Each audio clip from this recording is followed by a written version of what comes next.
Hey guys, welcome back to the Lou Perez Podcast. My name is Lou Perez. If you want to support the podcast, please head over and join my Locals community on Locals, thelouperez.locals.com.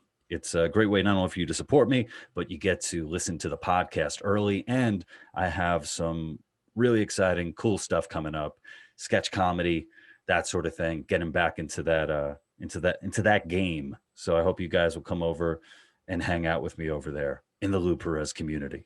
Right now, I want to introduce you to a good friend of mine. He's a co-host of the Live from America podcast. His name is Hatem Gabr. Hatem, thanks for joining me, brother. Thank you. And I appreciate saying my name correctly. I'm a professional, man. I know you are. I don't know how many episodes. I think I'm getting close to 20 episodes. So I think once that happens, I am a professional podcaster. That's good for you, brother. Yeah. Well, so in addition to me being a regular guest on the Live from America podcast, I want to sort of bring people, take people back to how I first met you. And I met you without you meeting me, because I was living in Los Angeles and I started listening to a podcast called Race Wars. And when I was listening to Race Wars, it was oftentimes I was in transit, or I was driving, stuck in traffic, and I was hearing this, and the conversation was so New York. It had just this vibe to it where I'm like, oh man, I'm so far away from New York and I miss this so much. And then you would be on a number of episodes and I'd be like, who the hell is this guy, man? What's this guy going on about, Israel and all this stuff. But it was such a fun dynamic to be listening to you, Kurt Metzger, Sherrod Small, just, having intelligent conversation, but very entertaining, being open to make fun of each other and mess with each other. And ultimately I ended up moving back to New York, and, maybe Race Wars was a big part of that. And you were part of that, I guess, in a way. Oh, wow. Thank you. I'll take the credit. Don't tell Sherrod or Kurt. They should know. No. They don't need that credit. Yeah. No. Yeah. Well, so how did you get, in touch with all those guys? You're, very, in on the scene in the comedy scene in New York. How did that start? I mean, it started by coincidence. I was looking for a job, and a friend of mine got me a job, and he told me it's a place called the Olive Tree, and like under it is something called the Comedy Cellar. I was like, whatever, dude, I just want to work, like anything, Mm-hmm. So I go there, and that was, I was introduced to stand-up comedy before. I went to the Comedy Cellar actually a couple of times before, but sometimes, I don't know, it's the location of it is great because you're always somehow lost at New York 4:00 in the morning and you want to have a falafel for some reason. And you just, you stumble into the Comedy Cellar. So when you start at the Comedy Cellar, you start working first in the restaurant upstairs, and then there's a comedy club downstairs, and you see all these celebrities. I was like, what's going on down there, But you're not working down there, so you don't know anything about it yet. But you see all these big stars, Seinfeld, Chris Rock, Robin Williams, Chappelle, I was like, what the, And then the owner, Manny, he asked me to be a manager and run,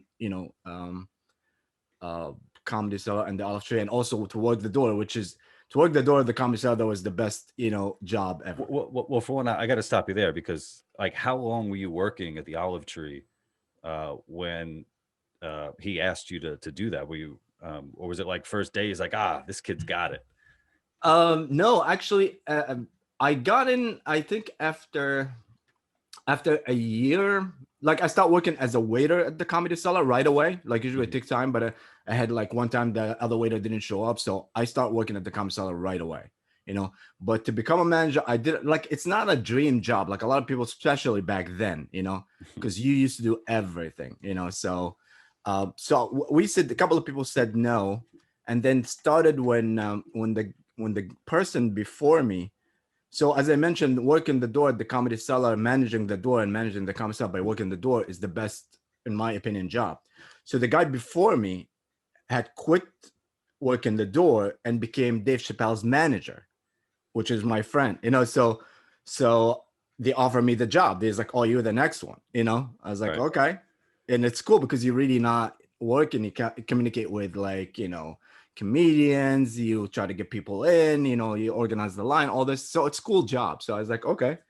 So that's how the whole set thing started. And once you run the door, you really have knowledge of everything. So he asked me, I said no a couple of times, but he's like, yeah, you got to do it. Mm-hmm. And with your years there, your experience, did you ever want to get up on stage? Did you ever want to give it a shot? Try to do stand up? Not really. I respect it. When I started, when I was first introduced to comedy, to stand-up comedy in general. I came from the Middle East, so every joke is like you can't say something like straight. I remember the first time I heard somebody saying like a political joke, I was like, oh, I can't wait for the Secret Service to come and get him, but nothing happened. I was like, what? Like, this is awesome. So I was introduced, and the lineup was literally like Colin Quinn, Daryl Hammond, Louis C.K., Jim Norton, Dave Attell, Chris Rock, Dave Chappelle, Jerry. So when you see this, he's like, it's never gonna happen, So I never really wanted to be a comedian. I never wanted to be in a studio, but I did, and I wanted to be like a producer and writer, which I did after I left the Comedy Cellar. Mm-hmm. And then what year did you start working there at the Cellar? Comedy Cellar, 2000. In 2000. Okay. Yeah, they actually hired me in 1999. December, and the manager would hire me is to work New Year's Day of the millennium, because nobody would. Wow. Yeah. But were you alone? Were you the only one working? Were you cooking and waiting tables no, and doing everything there? No, I was the only one on the floor, but yeah.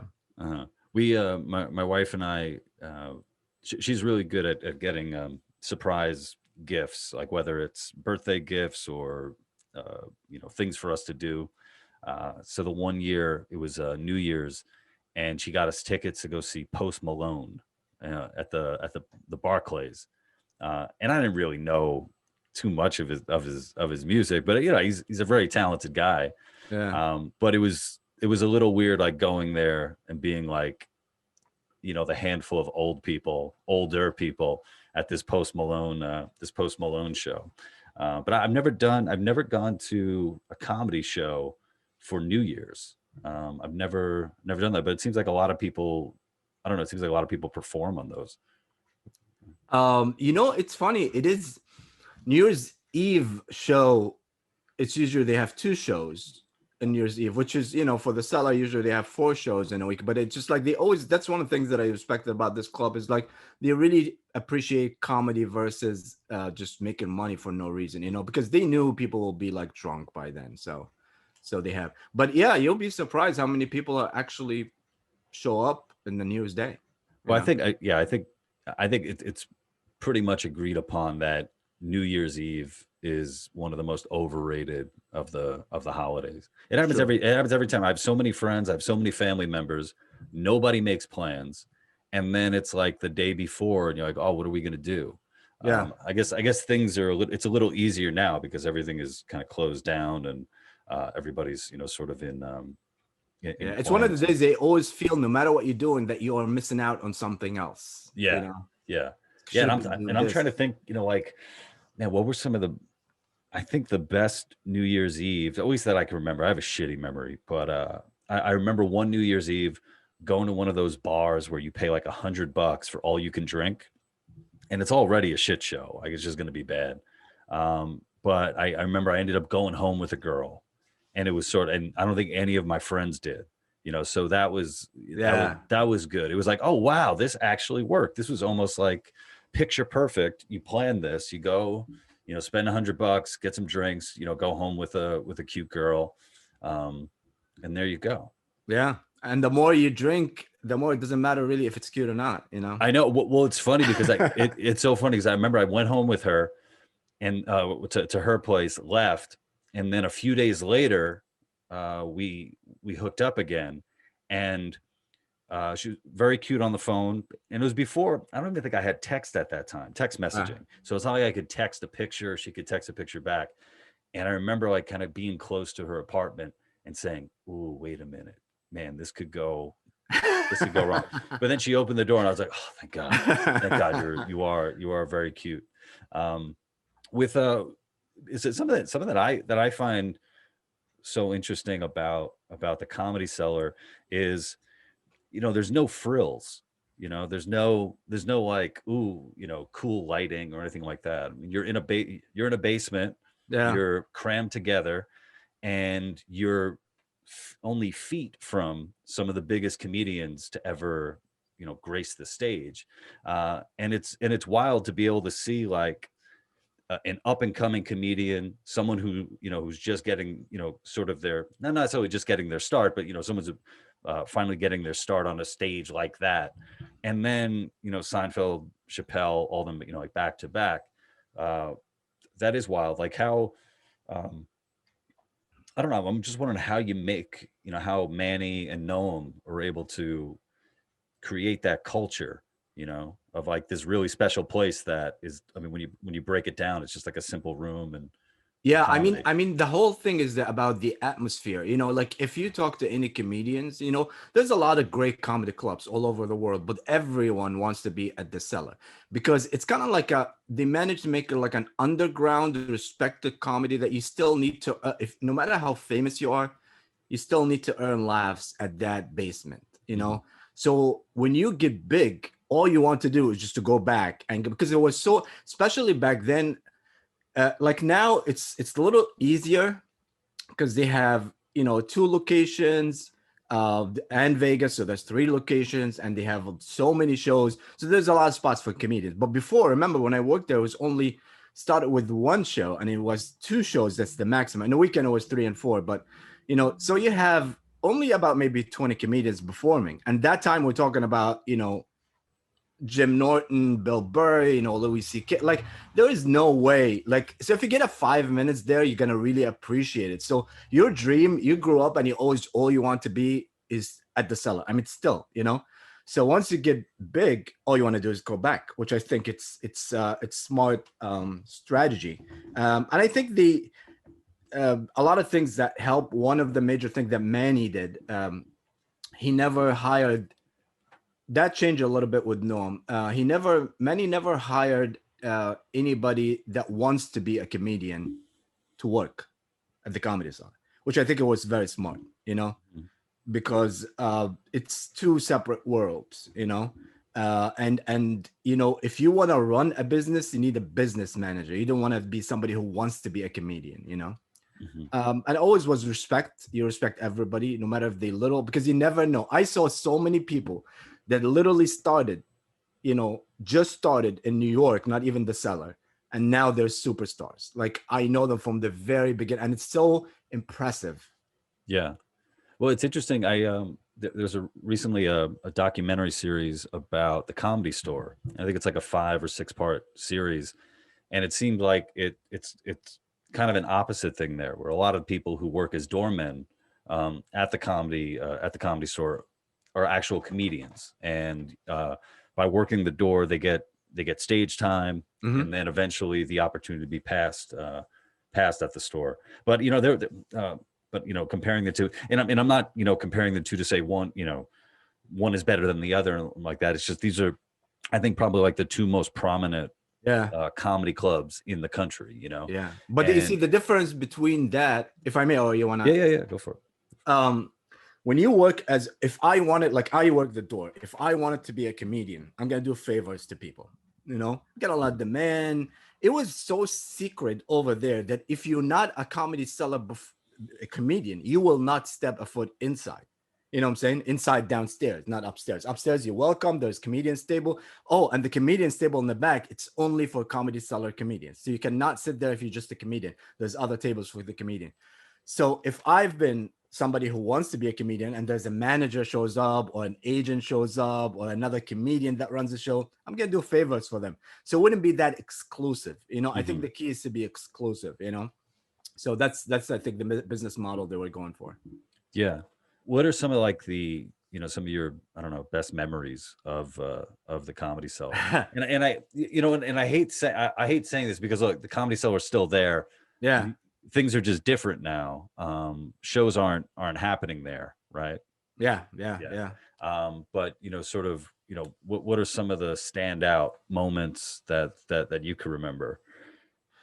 I mean, there's so many. To me, the funniest is, I mean, there's always the things that people would cherish and remember forever and think like, oh my God, like if you have, when you have Chris Rock and Dave Chappelle going together on a stage and doing something together. You know, the first time that Dave Attell, Jeff Ross went together, and then that's how it started Bumping Mics, the show, you know. The back table where Colin Quinn sit with friends, and that's how the Tough Crowd started with Colin Quinn. You know, so these are memories for people, or maybe for you know, audience member. You know, for me, I think behind the scenes are better. I'm gonna tell you a funny story. I think Noam will kill me, but it's fine. This is funny. I don't think Noam listens to this podcast. Yeah, I don't care, but I think he's fine. He's cool with that. But it's one of the funny story to me. You know what I'm saying? We used to, as I said, we used to work the door and manage the place. So there's two people. I'm not gonna mention the name of the other person. I'm gonna name the mention of the celebrity. So there's a girl that worked the door and I manage, and then we switch. I worked the door and she managed. You know. So Seinfeld was coming. You know, and he called me as like he wanted he parks his car outside. He goes in the stage. Always when Seinfeld is there, we have to take care of his car, make sure nobody bothers him. You know, welcome to the stage, give him the table, welcome back to the car, all thing. You know, so a lot of times when it's McDougal Street, so a lot of times you talk, you get tickets. So to make sure that he doesn't get a ticket, we put somebody inside his car to just sit there. You know what I'm saying? And I bet it's a Porsche. It's got to be a Porsche, right? Yeah, he's a Porsche collector. I think that's all he drives. Yeah. So he was there one time, and there's this girl. You know, I'm downstairs watching, make sure it's okay. He's off the stage. I call the girl in the walkie-talkie. All right, get out of the car, because he doesn't. You know, we don't tell him we're gonna somebody sit in the car or whatever. You know, but I assume he knows that. So he goes in the car. All right, thank you, goodbye, see you tomorrow. All right, he leaves. And the girl's like, oh my God. I was like, what? She's like, I just dropped my weed in Seinfeld's car. Now, if you go back a little bit, Manny is the boss. Manny's a very hardcore boss. You know what I'm saying? Like, if you spelled a T, you have to, like, he's a very nice guy, but he needs to know what happened and why it happened, you know? And he likes the story to be told from the end to the beginning. So he told him, somebody died, and this is what happened. You know, something like that. So it's like, how the hell I'm going to tell him that there's weed in Seinfeld's car? So now in our minds, like, what if the cops stop him? Seinfeld get arrested for drug dealing and all that. You know, it's like, and he says, "It wasn't me. It was not my weed." And people are like, "Yeah, right, like, Jerry." Yeah. So I was like, "Oh shit, what are we gonna do?" So I had to call Manny, and actually Manny laughed about it. You know, and if I remember correctly, he called Colin, and Colin called Seinfeld, which he also was cool about it, and they all laughed about it, you know. So that to me is funny. Did he bring the weed back? You know what's funny? As I'm talking to Manny and I'm terrified, the girl next to me is like, "Tell him to bring the weed back." I was like, shut the fuck! Like, it's not about that now, you know. Right. So yeah, because then that becomes like, oh, not only so it wasn't his weed, but now he becomes like a drug trafficker. Exactly. So we had all these scenarios in our head, and like, oh shit. So there's so many stories like this that you know, when Donald Trump Jr. got hit at the Comedy Cellar, you know, that was, you know, another. Wait, he got what? What happened? Oh, he got beat at the Comedy Cellar. Whoa! I actually saved his life. You know. Oh shit! I wouldn't say his life, but it saved him from a nice beating. When did that happen? A while ago. Was it before his dad was president? Yeah. Before his dad was president, he was in the audience, and we didn't know who he was, and he was just a dick, you know, and he was loud or whatever, but he was controllable, you know. Because that's another thing about the cell. We're very aggressive about making sure everybody's quiet so people can enjoy the show, whatever. So I think he was sitting in the back corner, and the table next to him, I think they were Spanish or Italian, I can't remember, boys and girls, you know, couples. And they were just so rude to them.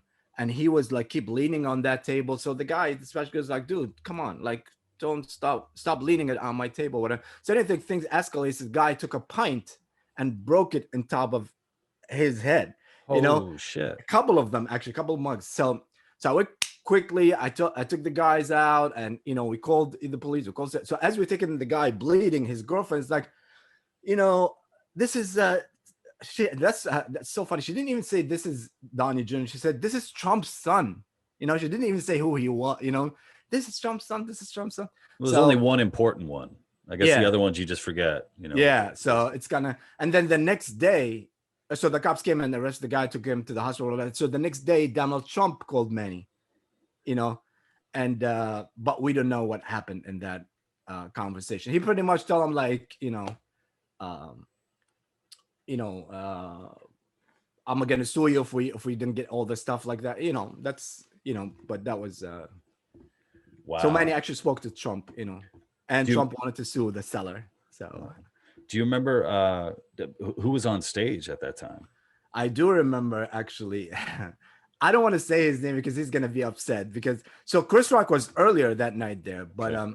but there was a comedian that got so scared and left the stage, but Sherrod Small actually went on a stage and he was like, hey, everybody calm down, stuff like that. So Yeah, I I give think. Sherrod a lot of credit. I mean, I think if you're looking for a comedian who can handle a situation like that, I think Sherrod is definitely, definitely one of those. One of Yeah, those and we guys. didn't even, and that's the thing about him is like he stepped up, like with nobody asked him to, he just, Mhm. because everybody was busy at something, doing Yeah.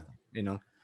Well, I think it's one of those things too. Being in the crowd at the Comedy Cellar, I mean, you look around, you can't really tell what people look like. You Yeah. can't. You don't necessarily know who you're sitting next to. So it was Don Jr. Was he heckling? Was he No, he wasn't drunk heckling. or? He was just loud, and he was like leaning with his chair like backwards, and there's a table behind him, Mm, and he kept saying, and he kept leaning backwards to the girl, to the guy's girlfriend, and the yeah, guy keep telling him like, please don't lean back all the way. And I think yeah, he said something bad. But he wasn't heckling. He was a little loud, but that was a late show, so it was. We don't, as I said, we don't tolerate being loud in the show. So he must be not that crazy because I would have got him out. yeah, yeah.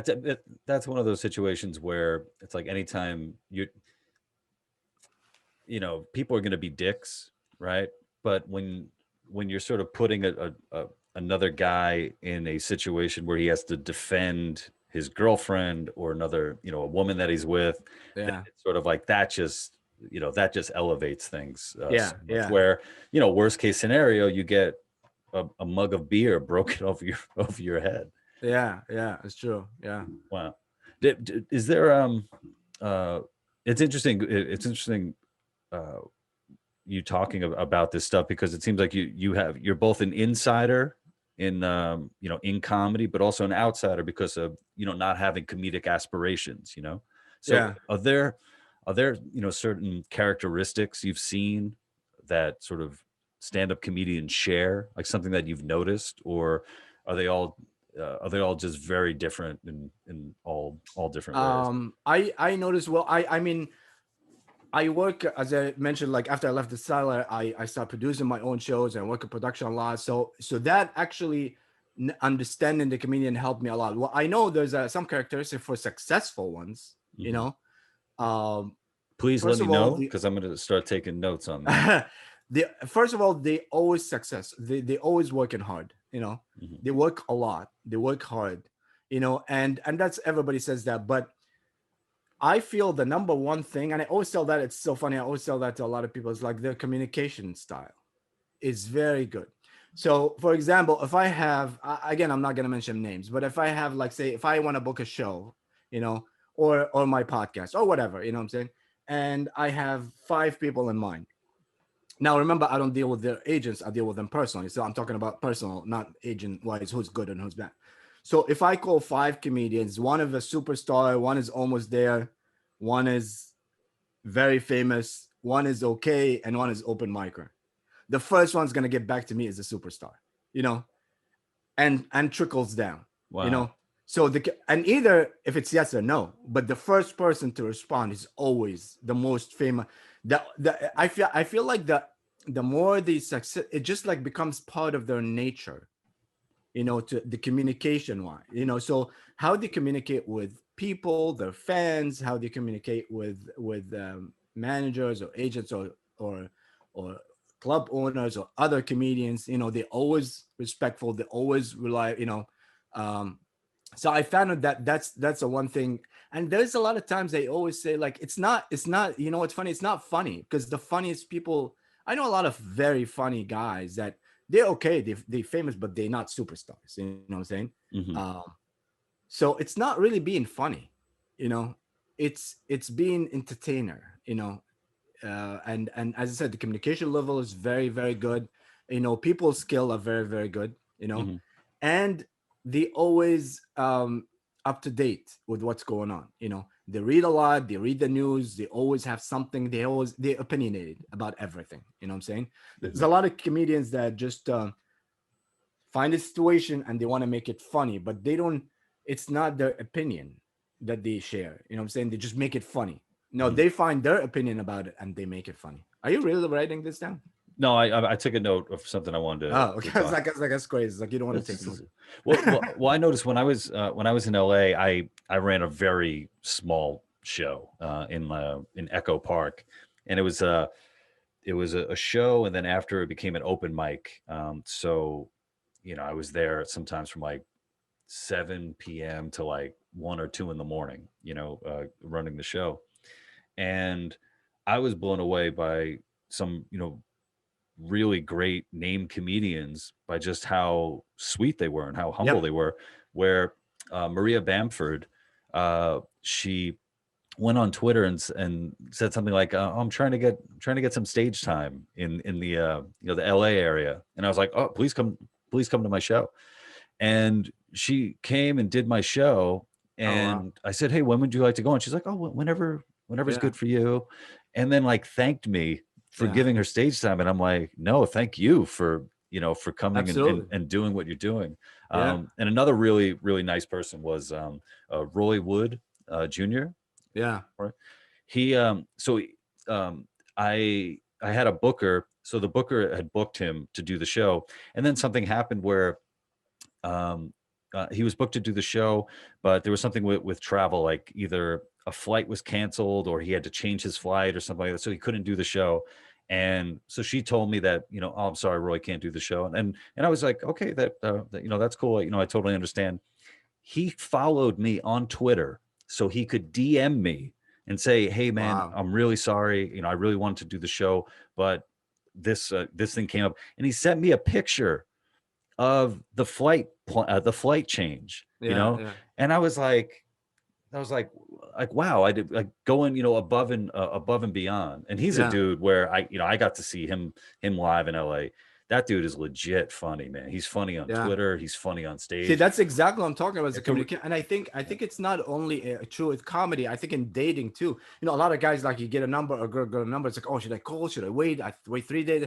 You know, if you're confident, you do what's right. You call right away. You know, especially if Mhm. you're hot. You know, because you know it's gonna be answered. But you know, I think a lot of people give a lot. Oh, I would not respond right away, so they don't think I want this.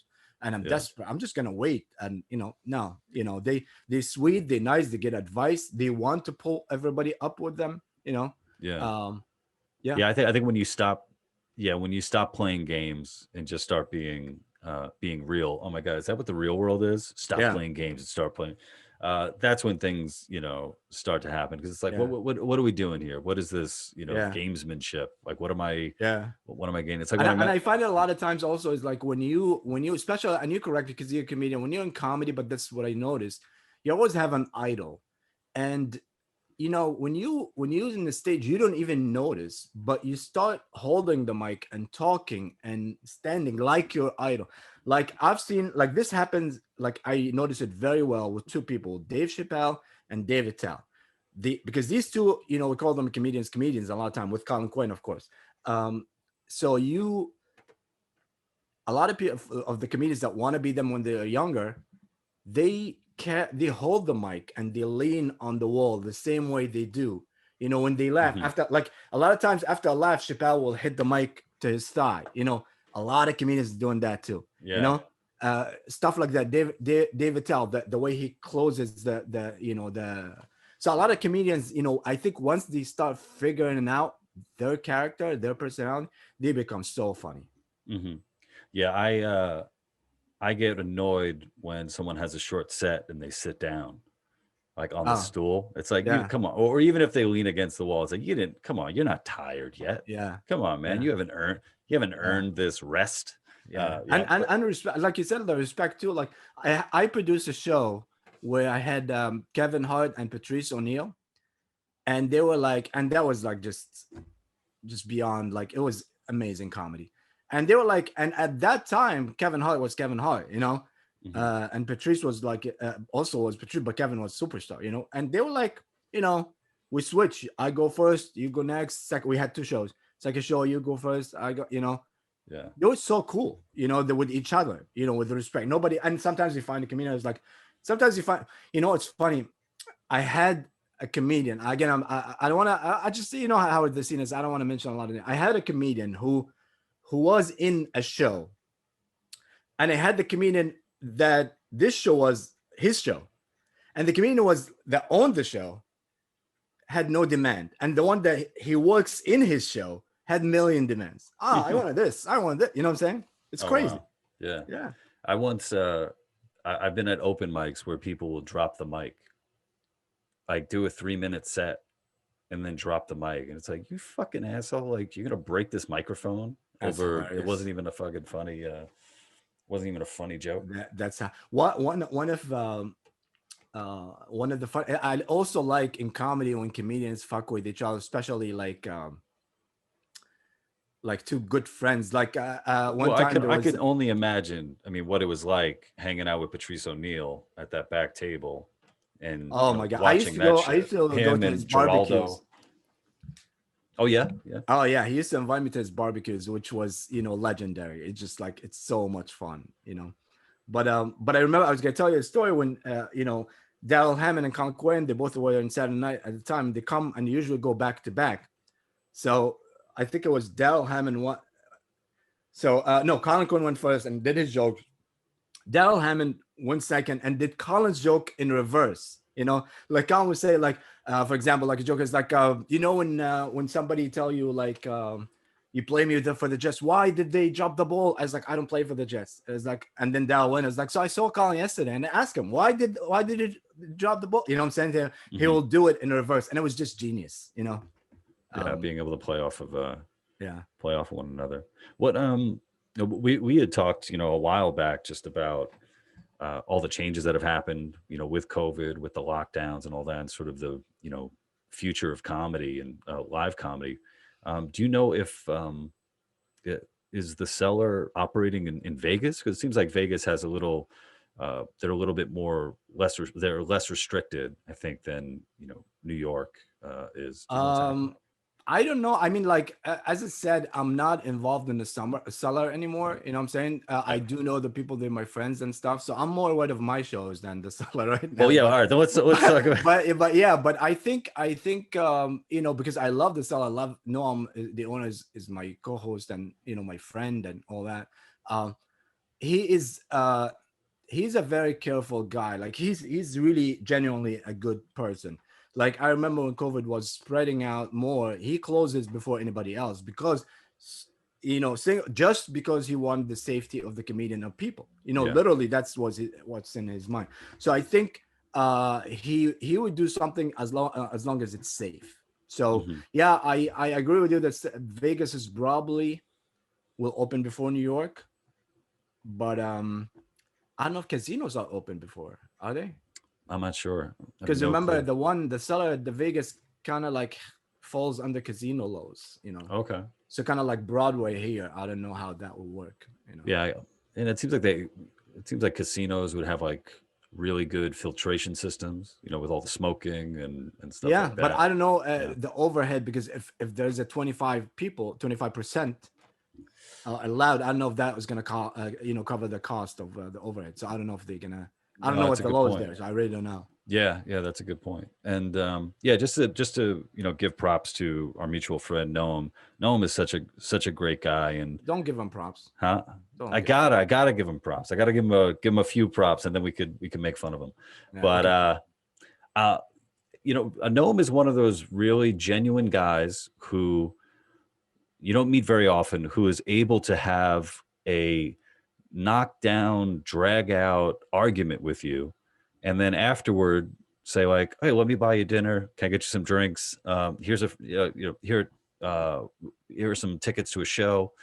he's so hospitable, even to people who he's had on his shows before who have not been hospitable to him.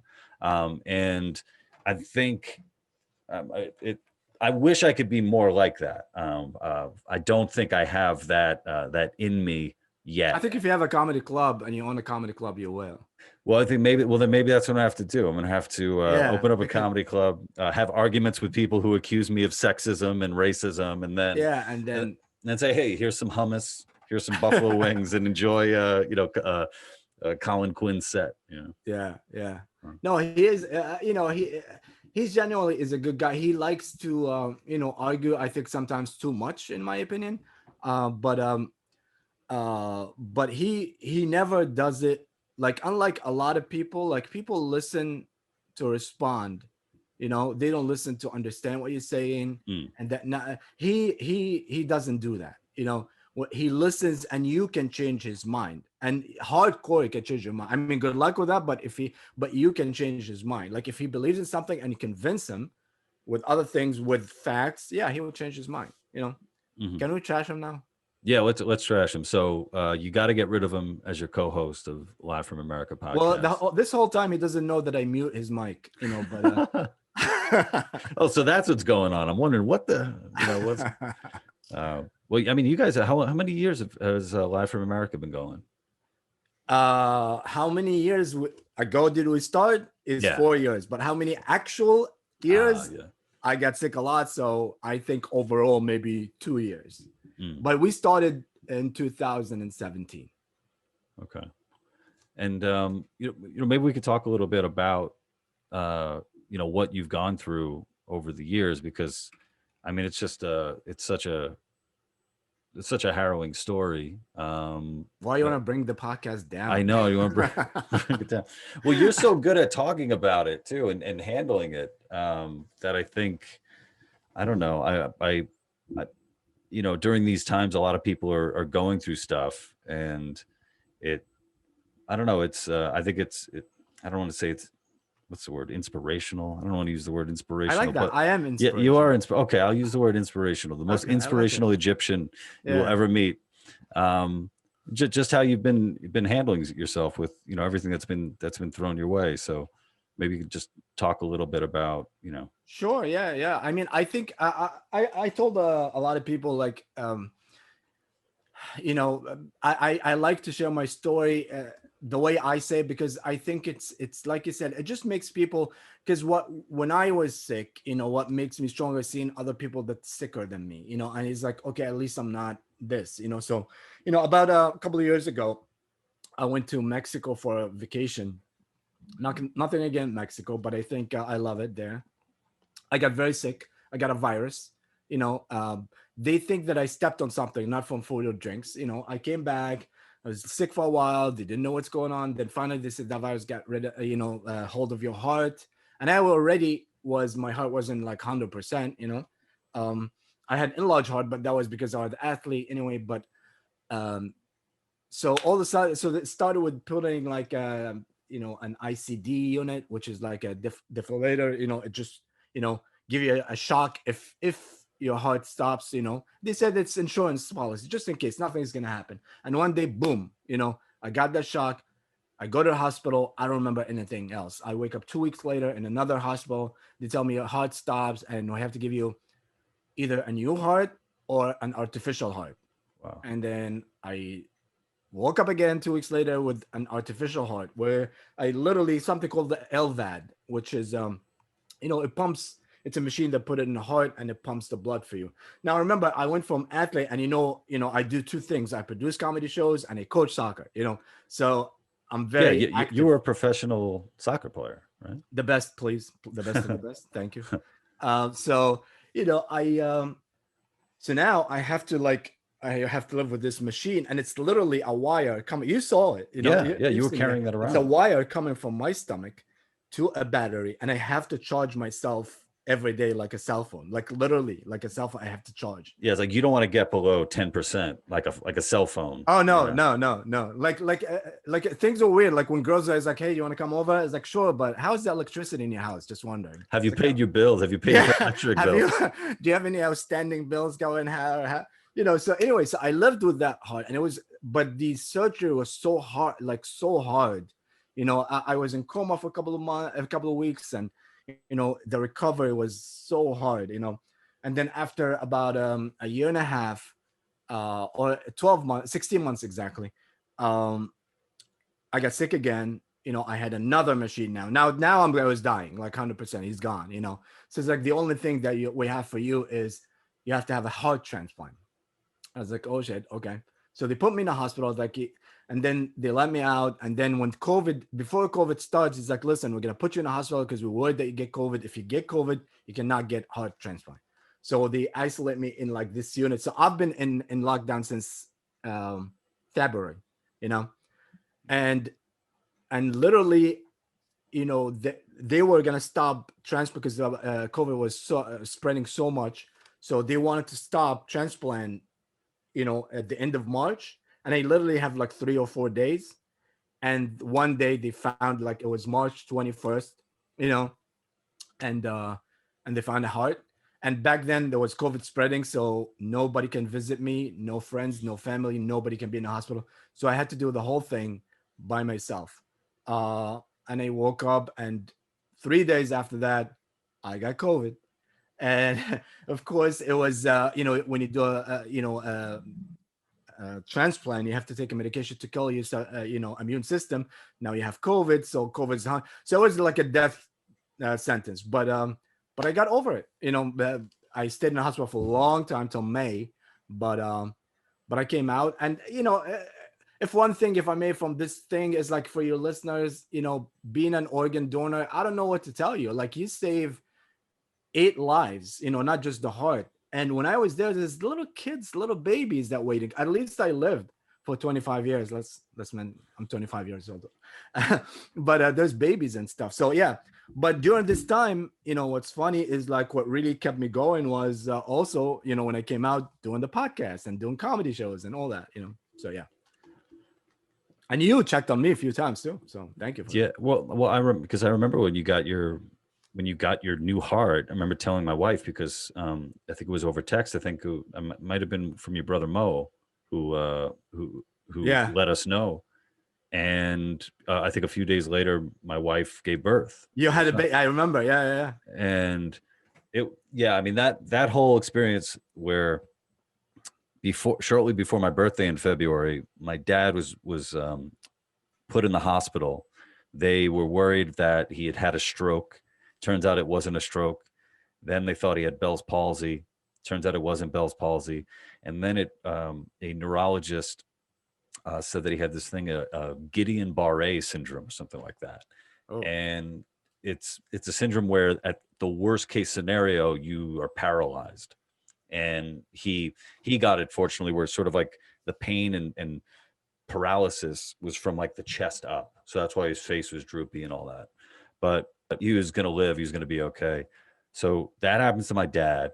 Then you get a heart transplant. And then I have a baby. And this is all happening in the span of like a few weeks. In the middle of COVID too. In the middle of COVID. And then when you find out that you got COVID too, I'm like, what?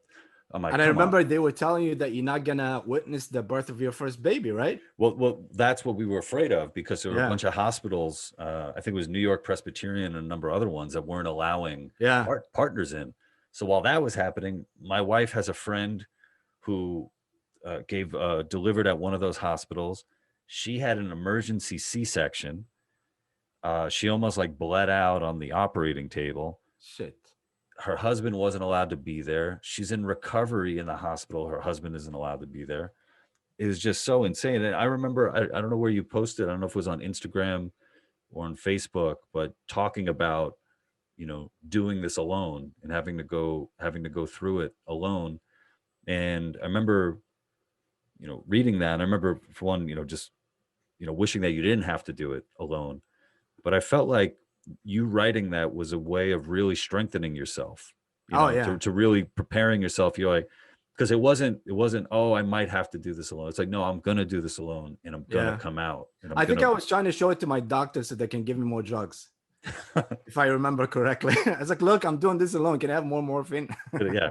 So you start or do some like LSD or something where you can hallucinate your friends being in the room or something like that. Or like, you know what? Hey, can I get Chappelle in here? Can Chappelle be in the operating room, just doing jokes, him or Rock or something? You know what's funny is like when I was it's kind of weird story, but before, when I was waiting for the surgery, I used to do two things: play video games or solitaire or like chess on my computer, and read Quran because I'm Muslim. So I was doing one or the other. So after the surgery and you're drugged and all that, so I'm like, I don't know how to describe that feeling the days after the surgery. You really don't know what's going on, where you don't know what's real or what's not. It's a lot of things. So anyway, my nurse says like, hey, you look upset. Do you wanna play with your computer like you usually do? I was like, no, thank you, I'm good. She's like, do you want to read your Bible? I was like, my Bible? I was like, and I literally tried to think. I was like, I don't remember being Christian. She meant Quran, but she didn't know how to say. So I was like, Bible? Did you convert? And it took me like a few minutes to like try to remember what. And what's interesting later is I was like, oh fuck, I can bring it, whatever it is, Right. But when I tried to play the first few days, when I tried to play chess or solitaire, I couldn't remember the rules. It was a new, like, it was so weird, but yeah. Yeah. And reading the Quran, do you think your faith has gotten stronger after going through that? Did you have doubts along the way? Yeah, I think people like in tough times, like you can rely on a lot of things, your friends, your belief, your there's a lot of things that, and at that time, listen, in religion itself, I think if you're going to call yourself Muslim or Christian or Jewish or whatever, I think you need to practice what you do. Otherwise, you're not anything, you know what I'm saying? So I'm not extremist, obviously, or at least that's what I like people to think. But at like, oh, what a nice guy. Oh, he's been through so much health stuff. It's like, yeah, you're dropping your guard, man. True. This is all the plan. You don't know what's in this heart. Noam keeps saying like, this is a Jewish heart. So we'll see. And I do believe that it's Jewish heart, because as soon as like the COVID started, I was like, maybe I should buy stocks for the Pfizer when they were trying stuff. Yeah, I think it helped a little, because remember, you don't really have options, like I can't watch TV because I when I was hallucinating, that was actually a funny story. One time watched Law and Order, which I love, but I was in so much drugs and hallucinating. I thought that I was in an episode of Law and Order, and it started freezing everybody and asked for a stapler. And it was crazy night in the hospital. Like I ran all over and it's like, where's my partner? It was really like crazy. It was insane. Like it was so crazy. True story. They had to have they thought I had a stroke in my brain. They had to scan to make sure nothing has happened. And could they determine where the hallucinations came from? Was it the drugs you were on, or? They don't know. They think it's a combination of not sleeping and drugs and being in coma for a long time, And when you were in coma, was it like you woke up and had no idea the passage of time, or was it's very weird, because people think that when you're in coma, like at least from my experience, that you're in peace, like everything is quiet, you can feel anything. But the truth is, it's so annoying. It's so like, it's the most pain that you ever feel, because the only thing is working is your brain, and it going like a text message, like tack, tack, tack, tack, tack, tack, tack, tack, tack, tack, 24/7. The whole, that joke when somebody just, his wife wake him up, it's like, you've been in coma for 3 weeks. It's like, oh, 2 more hours. So it's kind of like that. The first thing you want to do when you wake up in coma is actually sleep in peace. So the whole time, the weird thing is, like, I can only feel if my brother in the room, and that thing. But when I woke up, I couldn't really remember, and I still don't remember what happened in the ambulance. Now, what's funny is now I have flashbacks of the surgery operation room, of things that happened a while ago that I wasn't aware of. Now I start to have flashbacks of it. Wow. But I'm very proud of myself, because I had 2 girls that visit me, and I dated them before at the same time, and I didn't crack. but one of them told me, but my girlfriend at the time, or my ex-girlfriend at the time, She told me that I kicked her out when I was wow. talking to the other girls. So at least part of my brain realized that I can't have both of them at the room at the same time.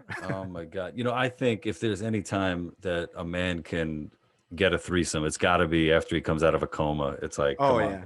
come on, you gotta help this guy. Well, I'm amazed looking at, we haven't seen each other in person in a little while, but I mean, you look great, man. You look really healthy. Thank you. Yeah. Thank you. I mean, I try. It's very hard, the recovery and all that. But as I said, like there's always, you just like this thing make you appreciate a lot of things, like a lot of simple things in life, like very simple that people don't even realize, like taking a shower. When I had that equipment inside me and a wire to take a shower, it was an operation. You put yourself in like plastic wrap and you wrap yourself and you wash half and then the other. It's even like putting a shirt inside the pants. I managed to do that for the first time in 4 years because before there was wires, I couldn't do that. So make you appreciate little things like that, actually make you enjoy it more. I wake up like very happy that I'm alive. Like before, you didn't have the perspective that what you have or what you could lose, So I think that's a better attitude than be like, oh my God, why is this happening to me? Except if I want to get laid, then I switch. Like then you use that. Yeah. Anytime I tell any guy who's in a wheelchair, just say you were in the war. Just it's funny. If you were born that way, just say Yeah, all the scars that I have, I tell like I was a BOW, like I was a prisoner of war, but I didn't give up. They tried. Look at everything. Look at my body. Yeah. They took your heart out, and you still wouldn't talk. I would not say anything for America. Can you fuck me for America? I'll fuck you for America. Hell yeah. Dude. So what do they do with your old heart? Do they? No, the old heart is gone, because they take you, but I mean, do they throw it out or do they, use it for experimentation? I don't really know. I know that the artificial heart you use, and I donated it to the hospital. It's not that I didn't really donate it. They just took it, but I said, okay, but, what are you going to say? Yeah. What are you going to say? But I donated the rest of the equipment, but, but a lot of people like request to take a picture of their old heart when they're in the surgery or to do, document stuff, which I did because I think I'm gonna, do a couple of things about that, Yeah. But the thing is like, because of my comedy background and comedy, like writing and producing, everything I look at, it's kind of like you're a comedian, everything the first reaction to it is, how is that funny? Right. So I think that helped me a lot, also to it was hard, and you'll learn a lot about yourself, about the people that who cares or who doesn't, and again, I want to trash Noam, but it was like he was one person that called me every day, Mm-hmm. Now granted, I owe him, he's Jewish, and I owe him $100, so he want to make sure that he gets it, but he was calling every day. And everybody at the comedy, everybody from all the comedians, everybody was was awesome. But what I want to know is where the new heart came from, which you don't get to know that until, so after 6 months, which passed already, they asked the donor family to if they want to contact the person that got it. And then there's like an agency in the middle. So you send them a letter, and then they take any personal information from it and send it to them. And you keep, talking through that. And then if you decide to meet, then you meet, And where are you in that process of I have not contacted them. They have not contacted me, but I think with COVID and everything, everybody is worried. But I think like eventually I would like to know. I don't know what I'm going to say. A friend of mine say, how about say thank you? But other than that is, I don't know, but I do want to know because I'm doing, me, I'm always working on something. So I'm going to do something about that. Well, I remember seeing a video from a while back of, I think it was a man. He got a new heart and did like a bike tour. He rode his bicycle from, I guess, where he was from, all the way to the donor's family. Yeah. And oh my God, it was such a moving experience where I think the man's daughter had like the and she was listening to his to the heart and this new human being. I mean, that's just amazing. And I mean, fuck, you have somebody else's heart I inside know. you right now. We're Trust me, like talking. sometimes I wake up and I'm like terrified, or sometimes in the middle of the, it's not always good time, you know what I'm saying? Like sometimes you're like, I cannot believe that I was cut open, my heart was out, and another heart is in. You know, it's crazy. It's Yeah. crazy to me. But from my experience, what I want to share with people, and I want to, you know, if I can say inspire people to become organ donors or whatever, it's just like I see a lot of the stories about, you know, like you said, and it's very emotional, it's very moving, but it's very also sad. You know what I'm saying? And I feel, you know, there's a lot of people that you got to give them credit, like for the like a lot of things that I learned, that there's a transplant team. You know, so once somebody have an accident and they die or about to die, that team goes right in to take hold of the body, and they call the family of that person and tell them, would you, this is going to happen, would you be, you know, I think it's, you know, there's a lot of people that should deserve a lot of credit. And you know, Mm. not to mention my heart flew in a private jet, FYI. Oh, wow. Yeah, so excuse me.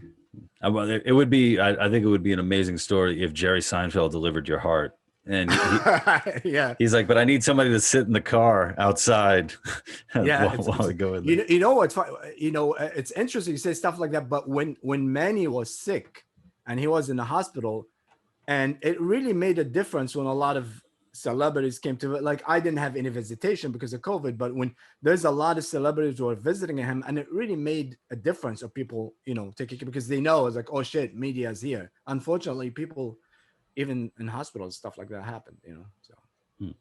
Well, I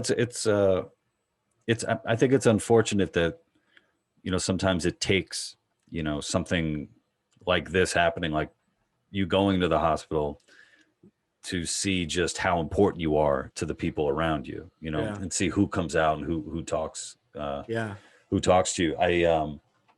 Um, what was it, about a year ago, my oldest brother turned 50, and uh, his wife and kids threw a party for him, and uh, he's my older brother by 12 or 13 years. And when I was baptized, he's my godfather. So wow, my own brother is my godfather in the Catholic Church. And you know, there was nothing planned as far as people giving toasts or anything like that. And they they hired a band, a Phil Collins and Genesis cover band, because that's like his favorite music's Phil Collins and Genesis.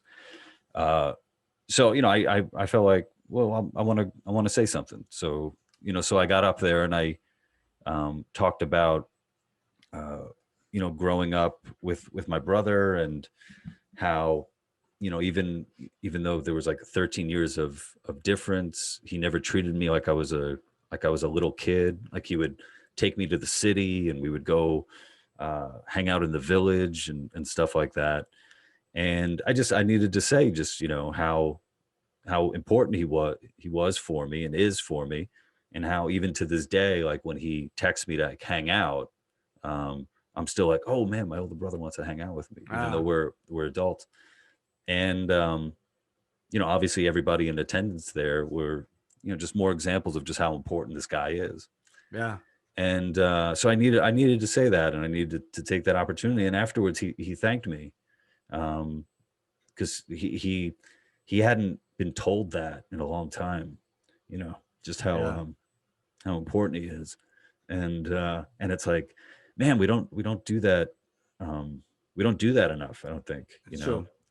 And it, you know, within reason, you know. I Yeah, mean, oh yeah, of course you don't want to be too much, but yeah, you do want to be there, and you want to be, you know, doing the right thing, because when you go through stuff, you know the difference between somebody that texts you, hey, hope you're okay, and somebody texts you, hey, do you want a sandwich? You know, I know right, the food there sucks. You know the difference between people that try and people not trying.